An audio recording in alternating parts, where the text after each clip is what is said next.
Oklahoma City Homeless Services is reminding people needing to get out of the cold that the city's warming shelters will be open tonight. Here's a look at the times, locations, and who is welcome at each shelter.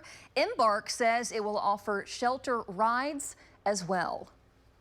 Let's get over to Lacey Swope in the Bob Mills Weather Center. And you're saying this is kind of typical of January, honestly. We just had a really warm Monday, then we forgot about the temperatures. Right, it was so mild. Sunday and Monday, temperatures well above average, had some record-setting highs in portions of eastern Oklahoma, then severe weather. Now on the backside of the system, check out these temps. Yes, that's cold, but yeah, that's absolutely average for January. It's what you would expect. This, not so much, not so average. In fact, the most tornadoes on record for the month of January, which dates back, by the way, it's like the 1950s, is 4 tornadoes across the state of Oklahoma. And right now, the preliminary count for Oklahoma is 4 from Monday. Now, one touchdown up near Scheidler, another near Pryor. This one confirmed as an EF0. Another near Vian. Valcaster was on that one. And pictures of damage and also what looks like a tornado, at least in the vicinity of that damage, crossing Lake Eufaula, coming up to Shakota. Just got these pictures sent in from Brian, just southeast of Shakota. There was a barn here. That is now gone. The tin all in the trees.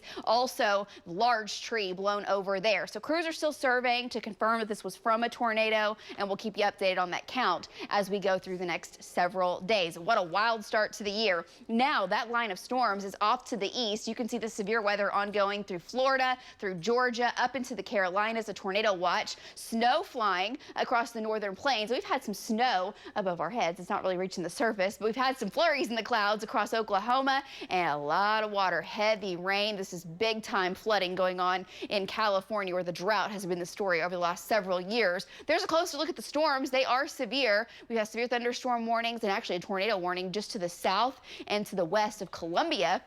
Here in Oklahoma on Next Gen Live, that's flurries near Stroud over basically to Mulgee, but most of that's evaporating. And we're above freezing here in Oklahoma City. Sunshine has returned on our Lucky Star Casino Skycam network. It's 35 northwest winds, 5 to 10 miles per hour. Still in the 20s in northwestern Oklahoma, mid-upper 30s now for most of the state. Winds, they're out of the west. They're 5 to 10 miles per hour, and there is a bit of a wind chill. It feels like the 20s and low 30s, so it's definitely coat weather. But hey, this isn't Arctic air, and this is certainly not Siberian air, so we can handle it. Sunny skies, 50s on the way later today. We'll see low 50s to the north, mid 50s to the south. The drought still rages on. We need the moisture across Oklahoma. We need it across the plains. And of course, for the last several years, Utah, Nevada, portions of Washington, Oregon, and California with extreme and exceptional drought. Now, this storm system, you've probably been seeing and hearing about it. We've been talking about this coming across the Pacific for the past several days, last week or so. It is now setting up shop, and it's one of several storms lined up. Look at this thing spin on infrared imagery over the Pacific. Here's California, and it's called a atmospheric river.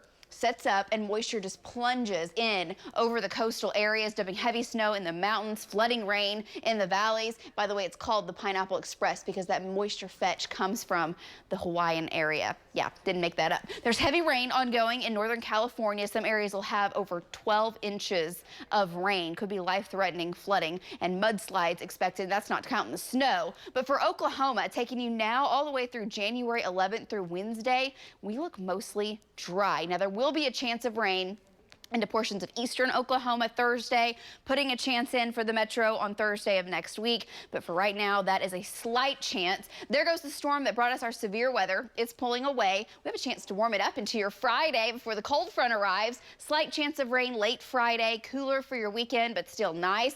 Dry into next week, and it's not until this thing comes across the plains into your Thursday that our rain chances go up, and that's still not looking all that great. So tonight down into the 20s. Tomorrow we'll see 50s. 60s on Friday. Cold front moves in, knocks us back to the 50s, and we kind of have some ups and downs next week, but overall looking pleasant, just really hurting for the rainfall. Back to you guys.